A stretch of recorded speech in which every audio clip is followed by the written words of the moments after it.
who knew Meneses. They said, yeah, he was a drug trafficker. There was no, I mean, I went down to Nicaragua and I went back to the archives of these newspapers, and all through the 70s, there were big stories in La Prensa and other Nicaraguan papers about what a scumbag this guy was. So anybody who was literate in Nicaragua at the time knew the guy was bad news. The CIA can't claim ignorance on that front. Okay, so this guy Meneses, who's from this rich family that was tied in with Somoza, right. He's in exile. He goes to California, and then he's got an employee named Danilo Blandón, right, who does most of his dirty work for him, I guess. Well, he doesn't do most of it. They split up the territory. Meneses ran the operation in San Francisco because a lot of the cocaine was coming into San Francisco. Blandón was coming up to San Francisco, taking the cocaine down and selling it down in Los Angeles, and running Meneses' southern operation for him. And Blandón talked about how he got his start and how he'd driven up to San Francisco and gotten 2 kilos from Meneses, went down and tried to find people to sell it. And Blandón had an advantage over, I guess, other would-be drug dealers in that, he had an MBA in marketing, so he knew yeah. he knew how to sell things. And the other thing he did before he came to the United States was he was the director of wholesale markets for the government of Nicaragua. So he had experience in setting up agricultural markets, which, cocaine's a commodity just like, I guess, tomatoes and prunes and that sort of thing. So he had the training and he had the background, and he eventually became one of the biggest cocaine traffickers in Los Angeles. I mean, by the mid-'80s, he was moving hundreds and hundreds of kilos of cocaine per month. And the reports that I saw from the DEA all said that, he was one of the biggest traffickers in town. And when you're talking about L.A. in the mid-'80s, that makes him one of the biggest traffickers in the United States. Yeah, you write in the book about how he actually got off to a pretty slow start, and then he met a guy named Rick who really saved his business, huh? He did, because he didn't know the area, and he was dealing little bits here and there through this auto dealership he was working with, and then he had the good luck, and the rest of us had the bad luck of him running into this guy named Freeway Ricky Ross, who was a small-time drug dealer in South Central, but a very sharp operator, and had a lot of connections to the Crips because he grew up in a Crip neighborhood. So when he was able to get a hold of Blandón's cocaine, he was able to sort of make a market for it down in South Central. And the weird thing to me always was, this was a very, very expensive drug at the time. And cocaine, I guess, relatively still is, except when you turn it into crack and you can sell it for, $10, $25. And that was the variable that got thrown into this mix right about that time, is when Rick started selling this cocaine that the Nicaraguans were providing him. He was selling it at the time when people were starting to figure out how to turn it from powder into crack. And Rick was one of the first, if not the very first, major wholesaler of crack in South Central.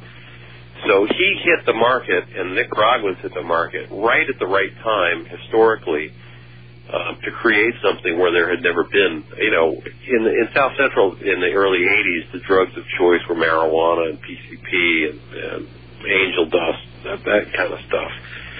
There was not much of a market for cocaine because people couldn't afford it. But when the technology and the know-how to turn it into crack came along, suddenly everybody could afford it. And Rick had a guy this Nicaraguan Blandón, who had an endless supply of it because he was getting it from Meneses, who was getting it from the Peruvians and the Colombians, who were, the manufacturers of it. So whenever Rick needed dope, he was able to get it, and he was able to get it for cheaper than any of the other dealers in town because he was getting it right from the source. And that's pretty much, the cocaine business operates a lot like the car business, If you know somebody that works for the Ford factory, you can get a car for a lot cheaper than, down at your local dealership. Same thing's true in cocaine. If you know somebody that works for the cartels, you can get cocaine a lot cheaper than anybody else in town. And the other advantage they had, and one of the things I learned when I was researching the story, was that most of the price, the difference between the price of cocaine in Bolivia and the difference of the price of cocaine in the United States is all the transportation costs. I mean, if you could get it for $100 a kilo in Bolivia, by the time you got it up here, it was $6,000 a kilo because people had to bring it up here and take a lot of risks doing it. And with the Contras and the CIA working at it, they were able to reduce the transportation costs to virtually nothing, because a lot of this stuff I found was coming up in military transport planes, and nobody was having to pay for it. So Rick not only had a very good supplier, he had a very cheap supplier. And when you got the cheapest dope in town, there's really no loyalty among cocaine traffickers. I mean, they will buy from the cheapest guy in town. So Rick had the market in L.A. all his own for many years. Well, and you write in your book how, in a weird kind of way, he was an angel, saving grace to South Central, that all kinds of people got put to work in good jobs, being crack mules, plenty of middle manager positions, and all of a sudden everybody's driving nice cars and buying nice guns, and this is really boom time for South Central, right? And it really was, and a lot of people in South Central to this day regard him as sort of a Robin Hood kind of a character, because, he was smart enough to take some of this money he was making, and he was making millions. I mean, it wasn't like he couldn't afford it. Taking some of the money and building basketball courts. He was building sound studios. He bought a theater and was planning on rehabbing it to give kids some place to go and practice rap music. A lot of the big rappers today got their start because Rick bought them their equipment. So, when I went back and I looked at some of the old TV interviews that were done back in the 90s when Rick was finally taken down, they interviewed a lot of people in South Central who said that, they thought the guy was great. He was the only guy that had ever put any money into that community, which was, one of the ironies of ironies in this story is that he put a lot of people to work that didn't have jobs. And Blandone was, the guy that was responsible for it because he was supplying the raw materials that they were using to create this huge industry down there that didn't exist before. And at the same time, they're turning their customers into zombies. Well, sure, and that was the nice thing about it from a crack dealer standpoint is, it's highly addictive. So when you get somebody hooked on it, you've got a good customer for as long as their money holds out, and, even beyond that, when they can start stealing stuff. So, Rick had, rock houses all over the place. He had, people working for him on street corners all over the place. He had big dealers. He had little dealers. I mean, he was the guy. He was the dealer's dealer, essentially. And he never knew where this stuff was coming from. He had no idea who these Nicaraguans were. He had no idea what their political connections were. All he knew was that he had made connections with guys that had a lot of dope and could sell it for as little as anybody else in town, and as much as he wanted. And that's really all he cared about. He was a drug trafficker. His suppliers were, playing both ends. They not only were selling dope, but they were using the money that Rick was giving them to buy weapons, shipping the weapons down to Central America for the Contras to use. And they were buying trucks, they were buying medical supplies, radios. They set up a company to develop laser sights for AR-15 rifles. It was really a bizarre operation. That brings in another CIA tie, right? What's the guy's name in the book? Yeah, there was this guy named Ron Lister, who was a former police officer who wound up being sort of a weapons advisor to this drug ring. And there was another guy, his name is Scott something or other, his name escapes me. But both of these guys were former Navy SEALs. And you don't generally find those types around drug rings. They also had, their money launderer was a macroeconomist who was on the board of the Central Bank of Nicaragua and one of Somoza's cronies. So this was really kind of an all-star drug ring. I mean, you had a guy in San Francisco who had connections to the cartels, the guy in L.A. who was an MBA in marketing. You had a money launderer who had a PhD in economics. You had Rick Ross, who was, the biggest crack dealer in town. This was a very significant operation. It was responsible for bringing tons and tons and tons of cocaine. I mean, Blandone estimated in his own testimony that he brought in at least 4 tons I found some reports that said it was 5 tons, and when I talked to Meneses, he said it was closer to 50 tons. So, and that's pure cocaine. I mean, when you cut it 7 or 8 times, you can just imagine the quantities of crack that they were producing. Yeah, I think at some point in your book you do the math and say that at this point anyway, I think sometime in 83 or 84, that they were pumping out 7 million doses of crack a week. Yeah, or a month or something. It was some ridiculous amount. Yeah, it was an enormous amount. And that's, and when you think about it, I mean, crack hit like this whirlwind. All of a sudden, South Central was awash in cocaine, and it had to come from somewhere. And somebody had to be making a hell of a lot of it for it to be that much around. And when I sat down and did the math, I figured, well, it's not much of a mystery now to where this dope was coming from. One of the guys I interviewed was one of Rick's. He was a rival at the time, and later went to work for him.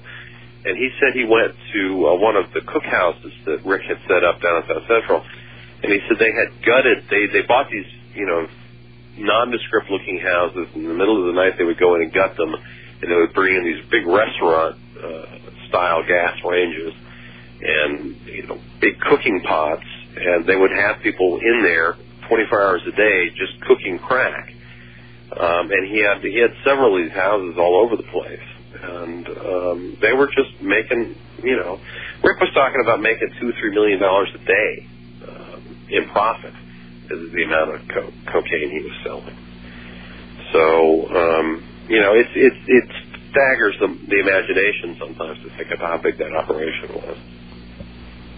Okay, so I could see Bermudez, the CIA handler, I guess, of Meneses, and maybe even William Casey, people in the CIA at the top levels knowing about this, but is there any evidence that Colonel North and the Vice President George Bush and people like that knew about what was going on here? Or is this a lot of evidence all lower down? There was a lot of evidence that North knew about it. There were references when his diaries were finally declassified. There were references in his diaries to needing planes to go pick up cocaine paste. The strongest evidence that North knew about it comes from a bunch of memos that were sent to him by a guy who was working for him in Central America named Rob Owen, who was the CIA informant for the Costa Rica station down there. And he was telling him point blank that this Contra leader is selling drugs, this Contra leader is dealing in the black market, this Contra leader is dealing in cocaine. And these all showed up during the Iran-Contra hearings and later during North's trial. So there's very little dispute that North knew the Contras were dealing drugs. As far as Bill Casey goes, there is one of the things that we found after the series came out was this thing called a Memorandum of Understanding that was signed in the very early 80s, I think 81, between Bill Casey, who was then head of the CIA, and William French Smith, who was then head of the Department of Justice. And it was a weird little memo that said basically from now on, any CIA employee or agent who is suspected of narcotics crimes no longer needs to be reported to the Justice Department. The previous laws said that, if you got word that you were having people who were working for you were dealing drugs, you had to report them. All this memo did was say you no longer had to report them. Now, when you think about it, why in the world would they do that? Unless they were contemplating the use of cocaine as a financing device for this Contra operation. Because the timing of this memo coincides with the beginning of the war in Nicaragua. It also coincides with the beginning of the covert war that they were also running at the same time in Afghanistan with the Mujahideen. And as we know now, the Mujahideen was very heavily involved in financing that operation through the sale of opium and heroin. Afghanistan is now one of the leading, I think it even may be the leading heroin producer in the world, which it wasn't, until the CIA got over there and decided to run a similar operation as they were running in Nicaragua.